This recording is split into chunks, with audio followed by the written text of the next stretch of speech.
Marky Worthington Podcast all day. All day. Dream by night. Don't buy me a drink. Just give me $10. Oh, dude, you look sweet. Yeah, you got a big beard, dude. Go down to the strip club with your floppy disk and turn it into a hard drive. Yeah, right. Thrown out by Big Tony. We're here to name names and make people feel more ashamed for shit that they're not proud of. Me and my best friend, Marky Worthington. Whatever it is. Hello and welcome to the Marky Worthington Comedy Podcast. This is episode 108 with first-time guest on the show, Anneli Cole. How you doing? It's me. Hello, Marky. You're here. So I've learned over the years of organising podcasts that comedians are some of the hardest people to organise for things. But you, however, were so organised that you were nearly here a week early. How did you do that? I wouldn't say that's an organisational bonus so much as just being illiterate and not being able to read your text messages. Just put you on blast from the get-go. Yeah, I kind of saw that coming, particularly when you messaged me today 15 minutes after we were supposed to get started, being like, hey, you still coming? And I was still playing Grand Theft Auto. Oh, which Grand Theft Auto? 5. 5, yep. Yeah. I only play 3 video games. Okay. Zelda Breath of the Wild. Yep. Zelda Tears of the Kingdom. Yep. And Grand Theft Auto. Oh, cool. That's all I play, to my husband's chagrin. But it really put me in the right mood to deal with Canberra drivers on a Sunday on the way here. I'll fucking tell you what. Oh, wow. Have you heard that story about the dude that rammed a cop off the road and blamed it on playing GTA for so long beforehand? No. So when GTA 5 first came out and all of a sudden the graphics were just like actually pretty good, yeah, someone pleaded that as a case. The big question is though, did he win? We don't know. Because guess what? That's the first time I've thought about it since I read the headline. Because one thing about the way that I operate is once I read something and process it, you're lucky if I read more than the headline, and then I'll move on to the next thing. And then that sits in my memory bank, and I'll call on it, and then have no further information to add to it. So realistically, you would never need to buy an online news subscription. You know how you get, like, you find a Canberra Times article, you click on the headline, and it takes you to the article, and you've got just the headline, and then the first 2 sentences. That was for you. So 2 things. One, I didn't know that you had to pay because I've never needed more than the headline. And so that's news to me. And second of all, I would pay for a subscription service if it gave you less information than the non-subscription version. So if they just gave me the headlines with no first sentence, I would pay for that. I would actually pay for less information because I want more information in less words. Even my headlines are like joke. It's like the word economy. I just want the least amount of words in a headline that tell me what that thing's about. So Twitter, you want Twitter? Well, no. Okay. Expand on that. I want Twitter if people in Australia actually had it. Yeah, sure, right. If Twitter and Facebook merge into something like where it had like Facebook's user base but on Twitter, then yeah, I'd go for it. And maybe if they could only share that as images instead of words, like combining a bit of Instagram in there. We just need one super fucking social media thing that's all the good elements of every one of them in one. Well, why haven't you made it, Marky? This is the $1 million idea. Because I'm too busy reading fucking headlines. Trying to organise comedians. It's funny, like when I run, because I've run 4 open mics a month now. And the funniest thing is I actually thought of an invention based on problems that I have around that. So out of every lineup, I usually book between 12 to 16 comedians on every bill. All right. And out of that, I usually get at least 2 no-shows. Yep. And at least 5 people leading up to the gig asking for a spot when they already have one because they've already booked it, or asking if they did ask for a spot already when all they really needed to do was scroll up and see the last message where they did, Yes. read the last message. Yes, I'm sure you've read done a that message. before, yeah. Yeah. Leading up to this, perhaps. Completely foreign concept to me, but go on. I thought of an idea of like, and because I know that my user base for this podcast is also our colleagues in the Canberra open mic scene. Yeah. I think a cool invention is somewhere between how I do it and how a lot of rooms do it with a Google Doc would be, instead of a Google form where you fill it out and submit it, it's just a Google Calendar where you click on the event, apply for it, and you can only see the ones you've applied for, but the admin can see everyone's applications. So at any point in time, I can click on a date and see who's applied for it, approve or decline their request. They get an email automatically saying, like, you've got a spot or you're on the reserve list. And then if they want to know what gigs are coming up, they look at the calendar and they want to see what gigs they've already applied for. They can go, oh, look, I already applied for this one. I don't need to do anything. All at the touch of a button. That simply sounds like innovation at work. Yeah, I'm the Steve Jobs of fucking comedy. You're dead? Deadly funny. No, I'm not allowed to be part of that. That's actually officially not my brand. I can't be officially on Deadly Funny. Don't meet the minimal requirement. Yeah. I also don't meet the requirement for Raw either because, well, actually, I got one more. I've done 2. Yep. One more. You've done Raw? I did all 3 of mine way too before I was funny. Oh, you're prematurely. Yeah, it never happens to me, but I shot my comedy load way too soon. But it did mean I got to hear Tom Ballard pronounce my name, Anneli, in front of an audience. That was fun. Wow. Yeah, no, I've done all 3 of them like an idiot. But that's all you got. Yeah, I remember when you when I thought you started in the scene and I was chatting to you and I realised that you actually were in the scene previously and came back. So it must have been when I started, maybe. When was your first open mic? Oh, I actually started in Sydney in like the early 2010s. Yeah. Because, oh God, this is embarrassing to admit. I actually started doing theatre sports. Oh. Was how I got into it. So I can Saddle stand Club with chick? the best of them. Doing theatre sports? So unheard of. I was a virgin for a very long time, Marky. Hey, we all know if you ride horses, you're not properly virgins anymore. Hymen got broken. Yeah. I did that with a temp. I learned that from Dolly Doctor. Dolly Doctor. Listen, I do want to circle back to open. We will, don't worry. But I went to a private all-girls school, right, in Canberra. Yep. And year 10, we all did work experience. But because I went to this rich private girls' school, some girls got to go to Dolly to do their work experience. Whoa. And they got sometimes those kids to write those questions in. Whoa. Like, they just got they didn't write the advice. I want to be absolutely clear. The Dolly Doctor wasn't a 15-year-old girl called Brittany, but they just I want that made more shit. than some 48-year-old chick called Margaret. I don't think you do. I do. I want to hear, I want to know that. I don't want it to be, I don't want her to be masking as Margaret. No. I want to hear a Dolly Doctor section, like the back section. Yeah. The front, okay, professional. We got Margaret here Sure. from HR fucking explaining this shit. And then we've got Brittany from a fucking rich-ass fucking private school of all girls explain to me how she reckons things should be done. Well, I think you think it's going to be a lot more joyful than it is, because what it'd actually be like, oh my God, what is wrong with your body? Ew, nobody has that. Why does your vagina look like that?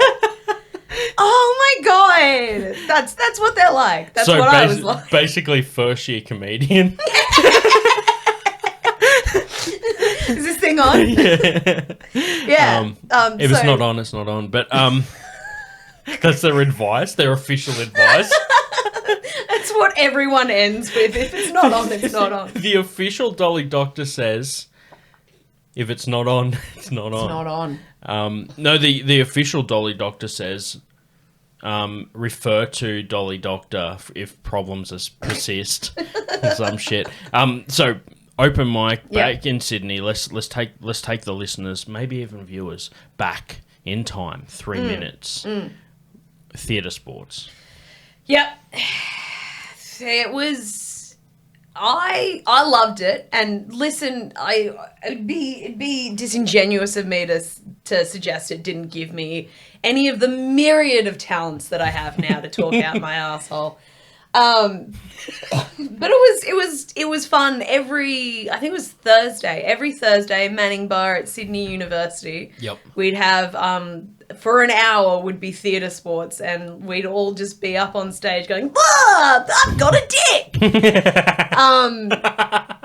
And the winner would get. Well, actually, no, we'd all get a free drink, which was great. There was a real nice culture about it, though. Like, people would come there for the theatre sports. It was great, and there were a lot of what they call B-knocks involved in that. And is that like theatre sport groupies? Well, no. The B-knocks are there were, though, is the thing. Whoa.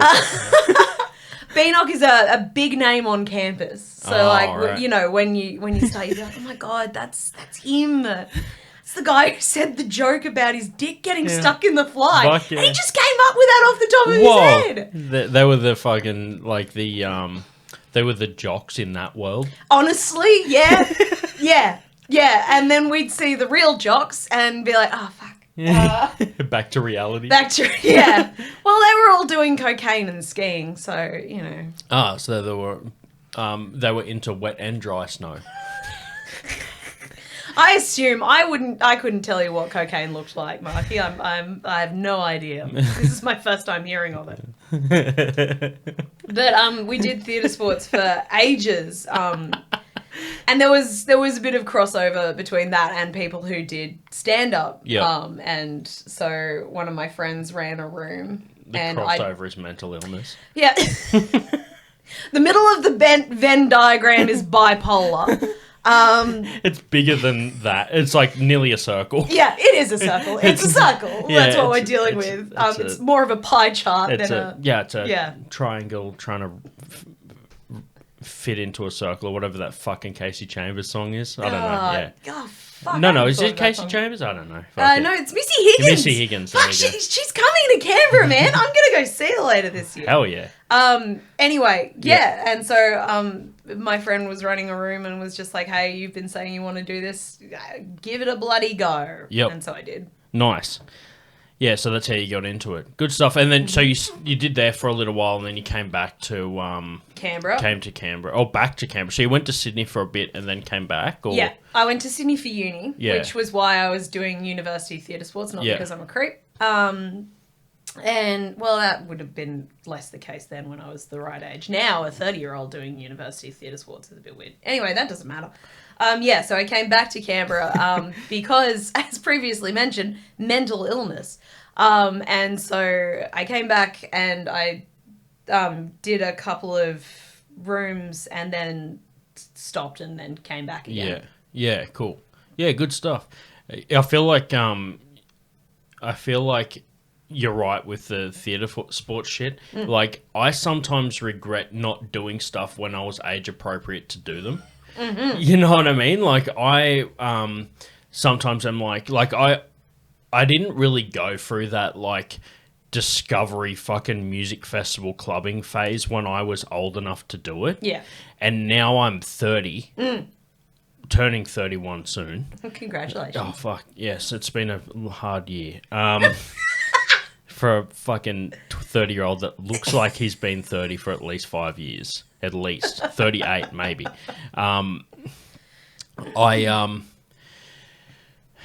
Yeah, I've looked like a stepdad since I was 20. Yeah, so and I've looked like I've had one since I was born.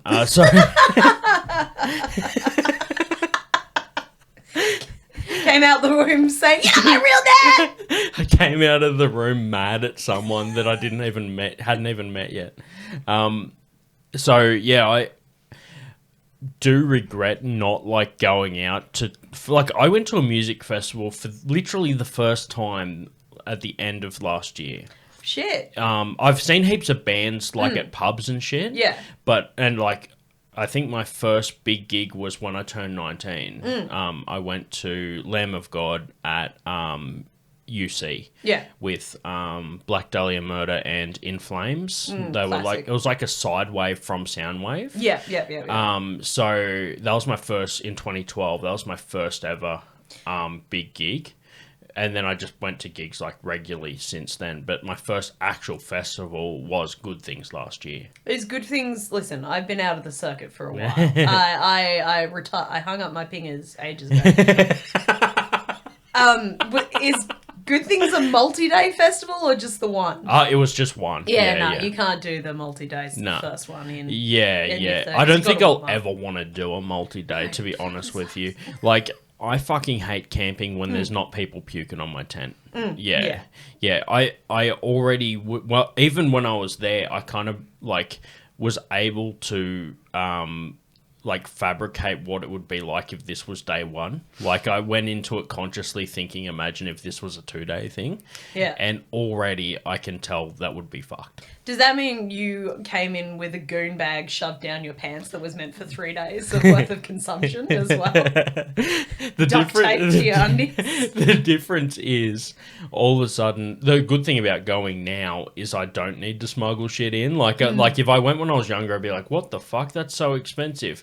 But now as an adult, I'm just like, that's fucking expensive. Yeah, card, please. All right, Richie Rich. Yeah. I'm still not paying $12 for like a pea's worth of wine. I don't know what measurement that was. Yeah, it's a thimble. Yeah, thimble. Thank you. I couldn't think of anything small other than a literal pea's worth pea. is a lot. A pea's worth. Yeah, that's...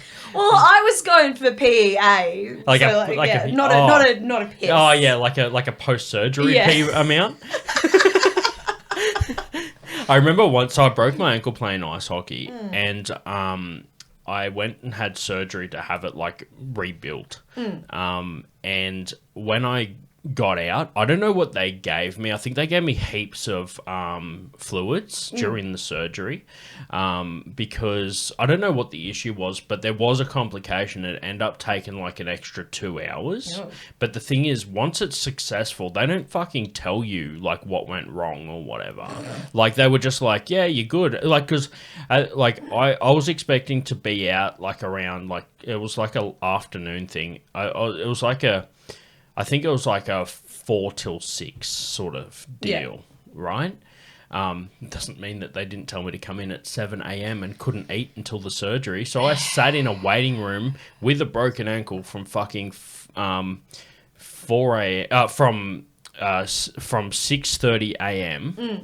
Until 4 p.m. that night, because they forgot that I was there and put me in the afternoon one. So like I was to the point where everyone that was there when I got there had been and gone, and I was still there. Wait, did they have you in the gown at that point, or were you In the allowed gown. bare ass? Just with a fucking gown on, with a hairnet.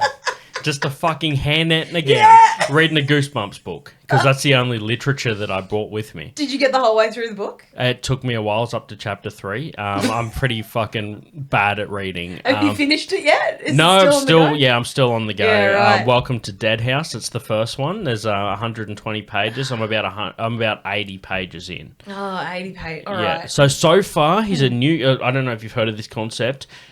Kid just moved to a new house, new house. There's rumours, that there's haunted. Yep. I don't know if they continue this theme through the whole Goosebumps series. His parents don't believe him when he says that he sees things. And that's kind of the cliffhanger that I'm on at the moment. And I've sort of been edging with that book for the best part of 10 years.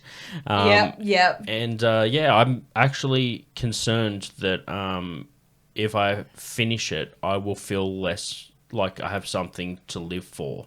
So I feel like every year I should just read like a couple of pages and then yeah, you know, and I have that thing where for a hyper focus for a little while, collecting Goosebumps was one of them. So I know that I'm not even finished the first book, and I have 62 books, the entire first series, in the shed in a box, waiting for when I finish. So you didn't even read these as a child. This was something you pursued as a fully grown adult. I liked them as a child, but Okay. I have had to develop my reading skills to the point where I can read a pre-teens book, and now I finally have them, and I'm too scared to actually start reading them because then it'll feel like that I, you know, don't have something to look forward to. Well, you've got 62 of them. I mean, you can kind of keep going through them. It would be the last one, surely. That would be, well, I tell you this is what, it. that I wish that was the truth, but I actually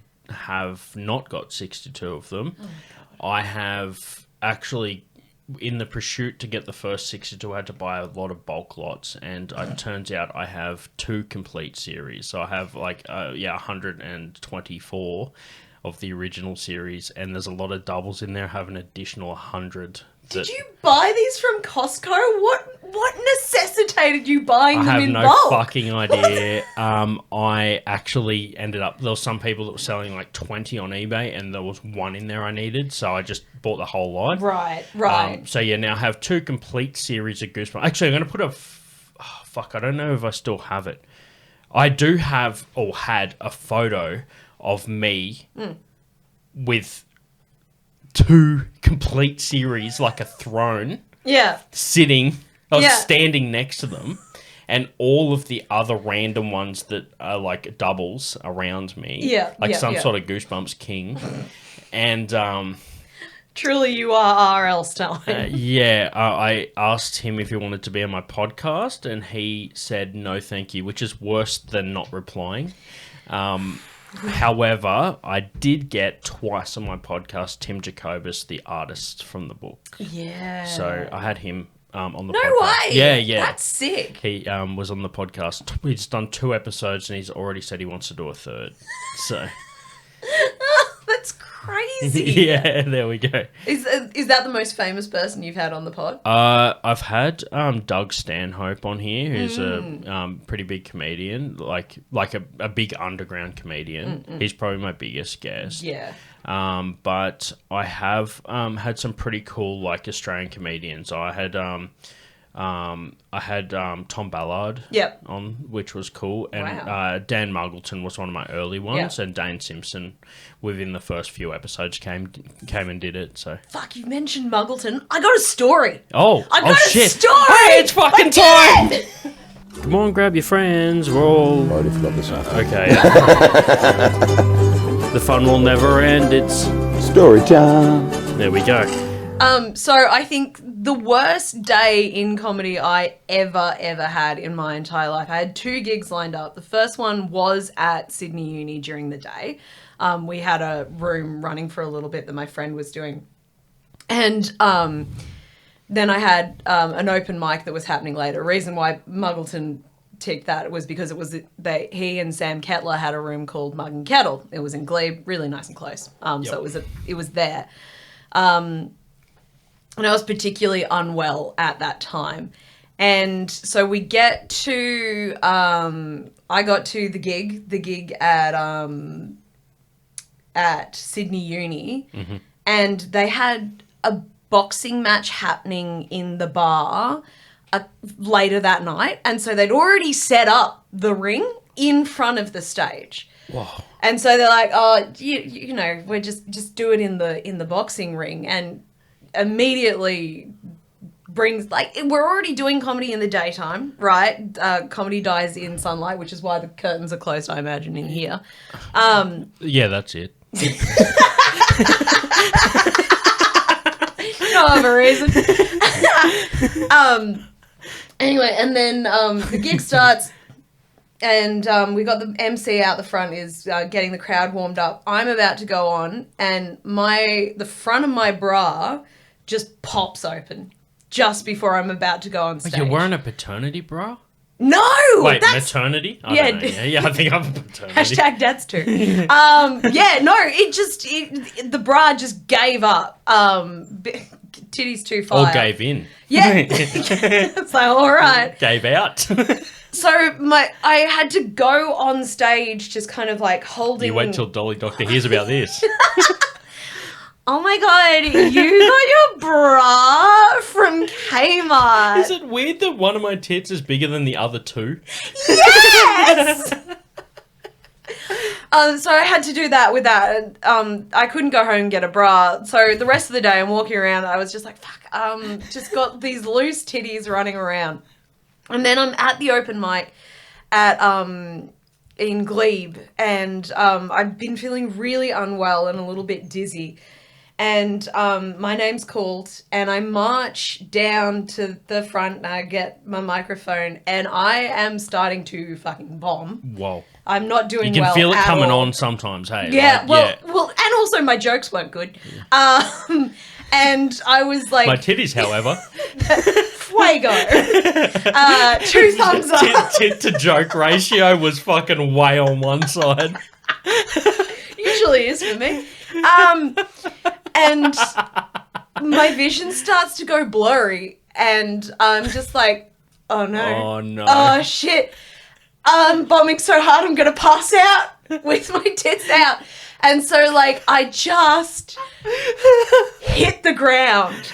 And the worst part about having a medical emergency when you are doing comedy is everyone fucking thinks it's a bit. So I'm lying down, and there's just like, oh, it's a bit avant-garde. What are you going to do next? What's the punchline? I refuse to get up. You were waiting for someone to yes and you? This is the offer, people!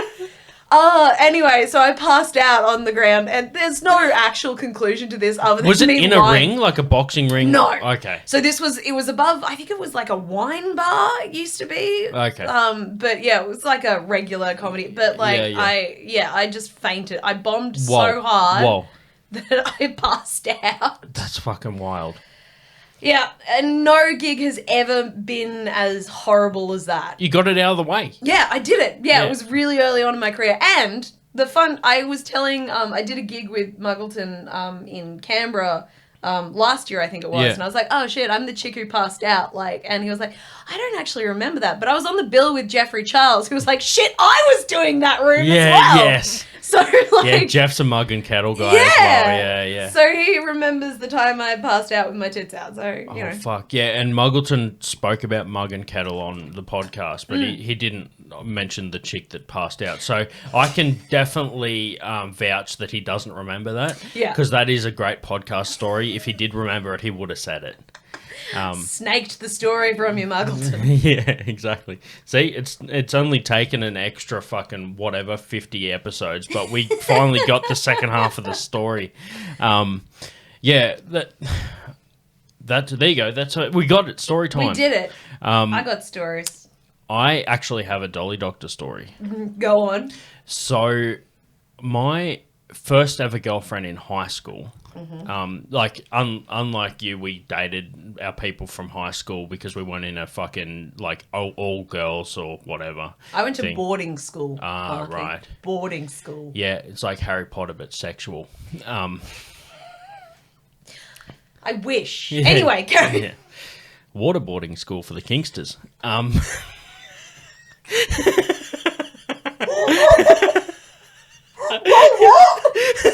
don't know why that came to my mind.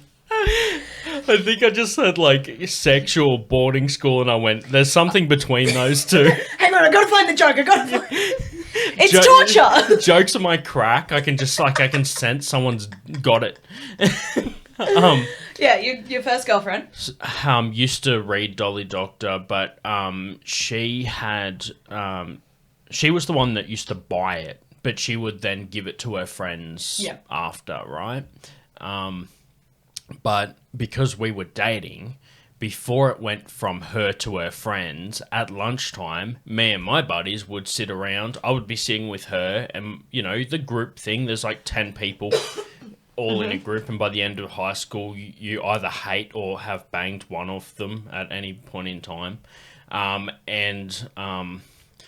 We were going through it, and I was just like, these fucking questions sound fake. Some of them sound fake, right? And then it was like when they first started taking like they had like like on their website you could submit shit on their site. Like most of them were write-ins, but they were like, oh, you can try this newfangled thing called the internet and send it to us. It was brand new back then. So at this point in time, the Department of Education didn't block every website. In fact, my English teacher, even if it was blocked, at the start of the year, the way the school set it up is your username was just your first dot last name and your password was your last name. Yeah. And we had an English teacher that was away on holidays. So the first day everyone came back, they're like, which teachers aren't here? Let's get into their shit and reset them because the teachers had no restrictions on their account. So we just used to change the password every day and just keep them guessing. Yeah. And for the first few weeks, we had an account with unlimited access, which was a teacher's account. So we go in there. This wasn't blocked, but we had that teacher's account in case it was. But luckily it wasn't blocked. We get in there, we fucking go onto the website. And between me and like 3 other dudes and like some degenerate chick in the group that wasn't my missus for once, wrote this fucking masterpiece of a Dolly Doctor question. I remember it pretty much off the top of my head, so I'll convey it to you and the listeners. Yes. Hey, Dolly Doctor. I'm a bit sexually confused at the moment. I went to my friend's place for a sleepover, and her parents were going to a dinner party and left us alone at the house because we're 16 now, so they let us stay there. We decided to get in the spa. After the spa, I felt this weird attraction to my friend. We started kissing. And then we got into the shower and made out some more. Well, we stayed in the same bed and spent all night with each other. Is this normal? Fucking actually made it into the Dolly Doctor. Oh, no. Brittany thought she was actually helping somebody. Fucking... Yes, like literally it took like a little while, but every month, every however long it came out, every month... Yeah, we should get it. Is it in there? Is it in there? Because the reason I keep pantomiming this is because there was a section, if you remember. The sealed section. It was sealed. Yeah, that's me ripping the fucking seal off to check if our fucking shit made it in it. Yeah. It did. Dolly Doctor says, at your age, it's completely normal to explore your sexuality. I think that it's a good idea to have a chat to your friend and see if they feel the same way. And it might be a good discovery process for both of you. That's so lovely. Marky, I'm really glad you were able to get that advice at that any age. chicks out there that read that shit, you're welcome. If you are now sexually awoken because of Dolly Doctor, it was all fake. It was me and a bunch of my fucking mates and some chick called Stacey. I imagine that the Dolly Doctor is listening to this podcast and is now crying because she genuinely thought... Actually, Dolly Parton. She's like, well. It's Chris Martin's character. My. There was nothing more unhinged than Cosmo's sealed sections. Yeah. Though. I learned about sex largely through Cosmo's sealed section. Because that was like for more like tweens, wasn't it? It was, so Cosmo was meant to be for 20-year-olds. Yeah. And so, of course, we had our hands on a couple of them. That was your porno mags? Yeah, that was my... Honestly, sometimes they did have, like, excerpts from, like, steamy romance novels. So, fuck. like, genuinely. 50 Shades of Cosmo? And they're all cranberry flavoured. 50 Shades of... concealer, there we go. I don't know. I'm trying to think of Cosmo. Yeah. What that died. They can't all be gems. Bitches like? Yeah. You like concealer, don't you? But like, as an adult, you look at it now, and it's like, oh, I want to spice something up in the bedroom. Yeah. Like, how can I or just like tips for blowjobs? And it's always like, well, maybe you want to get in a feather there and drag it along his balls. And what the fuck? It's so true. Like some of those tips, you're just like, from a guy's perspective, you're just like, oh. No. Like, what the fuck? Well, Marky, when you're done with the feather, what you're going to want to do is you're going to take him in your mouth and the whole way in and then just fucking bite down. Just chomp in on there. Just let him know he's alive, you know? Let him know that you're still the fucking wearing the pants in the relationship.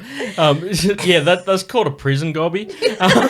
Jesus Christ. Oh, fuck. So, there's something similar to that in, remember, eventually we moved on to Cosmo. Yeah. Because, Dolly Doctor, just like anything, wasn't cutting it anymore. No. You know, had to up the ante. Got to get the hardest stuff. The fucking, we were like, you know, it's more of a gateway. Yeah. It's absolutely. a gateway advice magazine. Yeah, you can't get addicted to Dolly. And Yeah. So, and you can't, like, if you start on Dolly, you got to stick on it all night, because if you go over to Cosmo, it'll fucking, you'll, like, you know what the saying is, like, Dolly before Cosmo, you're on your ass. Yeah. Yeah. Yep. So, I remember the girlfriend at the time was like reading this shit, and one of them was like, "Oh yeah, if like for a summer treat, put an ice cube in your mouth before you blow your boyfriend." Mm-hmm. Solid. But when it like gets small, keep it in your mouth with it. Mm-hmm. And I'm thinking to myself, do you know what cold does to dicks? At what point in time did anyone ever think that it was a good idea? I was so worried you were going to say they were going to be, and then take the tiny little cube and try and shove it up his dick hole. Yeah. Using your tongue only. Just boop. We call that the ice cube cannon.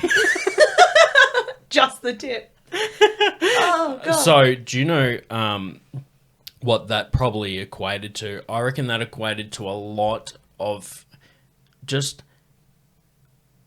melted, sad moments. Melting moments. There was a lot of melting moments involved there. But yeah, so that was the Dolly Doctor onto Cosmo. But eventually, I think it sort of became a little bit repetitive. Like, we pretty much were like, yeah, we got it sorted. I know how to do sex now. Yeah, thanks. What else can you teach me? Yeah. Thanks, Margaret from HR. You fucking sorted me out. I've graduated. Yeah. What was I gonna? I do have a callback thing that I want to use for the plugs. Towards the end, but I do have we'll do plugs at the end, but there is actually a tie-in with Tim Jacobus. He donated some artwork for a charity bowling event that I've got coming up. Yeah. So it was cool. That's why he was on the show multiple times, because he was like, we got it talking. And it turns out not just bowling, not just art, but he also has done like a bunch of other crazy shit. So it was cool to like learn more about the artists, like stuff that they do. So it's just like, and this is the funniest way it happened. At the end of the first interview I did with him, he goes, I love talking about Goosebumps, but like if you wanted some stories, I could tell you about the time I backpacked around America when I was younger. And I was like, whoa, okay. Well, that's a pretty cool way to just like end the podcast and give a teaser. And then I emailed him like 12 months later. I was like, hey, do you want to be back on the show again? Talk about backpacking around America. And he goes, yeah, sure.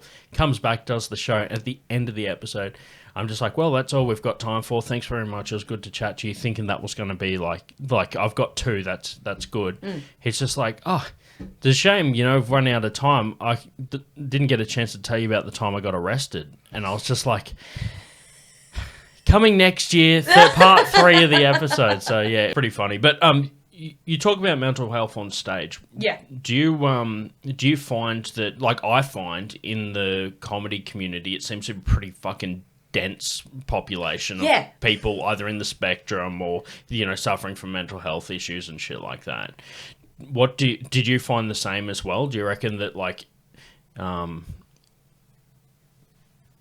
okay, there's two parts to this. Yeah. One is it's a high it seems to be a high percentage, but also it seems to be the highest percentage of people that I click with. So I realized that like, oh fuck, I found my people. Do you find that you get on better with like people that are more out there and like more theatre and comedy type people? Sometimes, mostly. I think, yes. I love everyone who I've met who does comedy, like, wonderful people, and I enjoy hearing their stories. Like, we've got so many people of so many different, like, backgrounds and stages of life. But also, we are exhausting as humans. Yeah. Like, everyone is... If you get them all in a mood where everyone is on... Yeah. It's a lot. And I can get extroverted out by all of us, which is fine and good, and it's just what we do. But also sometimes having a conversation with another comedian can be one of the hardest things in the world, because while people are very gregarious and out there on stage, I don't think any of us know how to hold an actual conversation. Like, 90% of the conversations I have are, oh, how are you? Oh, yeah, I'm good. How are you? Yeah, good. Oh, gonna go to the toilet now. Just, Yeah. I'm gonna hide. But, like, the thing is, the best thing about it, and, like, the last fucking 40 minutes is anything to attest the fact that we can't hold a fucking conversation. But... So I was going to check the time. It's 40 minutes. And they're like, what the fuck did you cut out? 2 minutes of fucking trash talk about your ex. So the good thing I've noticed, though, is, like, sometimes when I'm talking to, like people at work or whatever, I need to keep it super light. Like, I have to mask pretty fucking hard. To just be like, oh, yeah, so what'd you do? Oh, I just, went home and watched MasterChef, and that was my night. And I'm just like, oh, yeah, cool, that sounds like an interesting night. But inside, I'm just going like, you boring bitch! But I can't do that, right? No, you get fired. Yeah. Yeah, and have been. No, I don't. I actually have never been fired officially. Oh, that must be nice. Yeah, I'll jump before you're pushed. But I... find that with comedy, it's a good release for me because I can literally walk up to someone and start a conversation at the same level as them. Like, I don't feel like I need to build to it. Like, we're both comedians, or we're both like, even people that are new to comedy tend to have, even if you just have that desire to get on stage and do comedy, there's like something a little bit more like you're a bit more of like a outgoing person, at least in that part of your life. You might go on stage and come home and just be like, all right, now I don't want anyone to talk to me, which I do as well. Yes. But I find that, like, I don't need to warm up to have a conversation. Like you said, I don't have small talk. I can literally just walk up to someone and just be like, wait, did you see that video of the dude? Like, have you seen, actually, side note, have you seen, I'll see if I can pull it up to show you later. But there's a video of this guy trying to do crowd work, and he's like focused on the audience member, and he's kind of pacing. He's pretty like, he's not like a big comedian, and he's so focused he fucking falls off. Like, he steps out and he just like, there's no stage there. So, but he's trying to be all cool and shit. So he's like, oh, so where are you from? And just fucking axes it. And the thing is, I can just, like, if that's a viral video at the time, I can just walk into a green room and be like, fuck, how you going? Oh, did you see that fucking video? Yeah. And I don't need to be like, oh, so like, how's the wife? How's the kids? Yeah. How's this? How's the husband? Whatever. I don't need to do that. I feel like we can just sort of come in like pretty fucking hot. Yeah. Immediately start, get into the content real good and quick. Yeah, for sure. Like, there's, Yeah, I think that, what the fuck just happened there? I don't know, I short-circuited. Fucking literally sounded like electricity, like fucking short-circuiting. The irony is this actually you, or are you still sitting, is Anneli Cole still sitting at home playing fucking Grand Theft Auto 5, and you've sent a clone of you in to cover this? Oh, if I had that technology, I would never do anything. You would never have I to do wouldn't anything. have left. No, that was me internally analysing everything that I've said thus far on the podcast, being like, now what is this stuff is going to get me cancelled and or people won't talk to me ever again? The answer is probably nothing. Yeah, probably. Unless someone I went to school with who's also called Brittany was like, what the fuck, dude? Yeah, where the fuck is Brittany? Please subscribe. I can really do with the listeners. I'll see if I can pull up that video and we'll close on that. Yeah. Yeah, I it's don't think hot I as even knew fuck in Brittany. here. We're gonna wrap it up soon. So. It is. It's hot as balls. Yeah, it's not as bad as when I did this podcast with Cameron last year in here. Yeah. And we did it in like the first week of January. And obviously for the sound and stuff, I have to shut the door for Yeah. And I did a time lapse, and you can just watch us slowly. We're like a house plant that hadn't been watered over 4 days, and that's just what we look like within an hour. Okay, yeah. So let's get into this video as the closing bit, then we'll do plugs. So I'll get the video up on the screen now for the video watchers, and you'll be able to hear the audience. If you listen to the audio only, you'll just be able to hear the video, but you get the idea. I know how videos work. I've been having a lot of sexual escapades, as I let you know, like having little adventures with some freaky Chicago girls. And I've come to the realization, I've been talking to one, that I don't think pegging is necessarily that gay. He'll never be funnier than that. He'll never be funnier than that. What a line to end on as well. Oh, fuck. That joke was never going to be better than that fucking fall off. Like, holy fuck.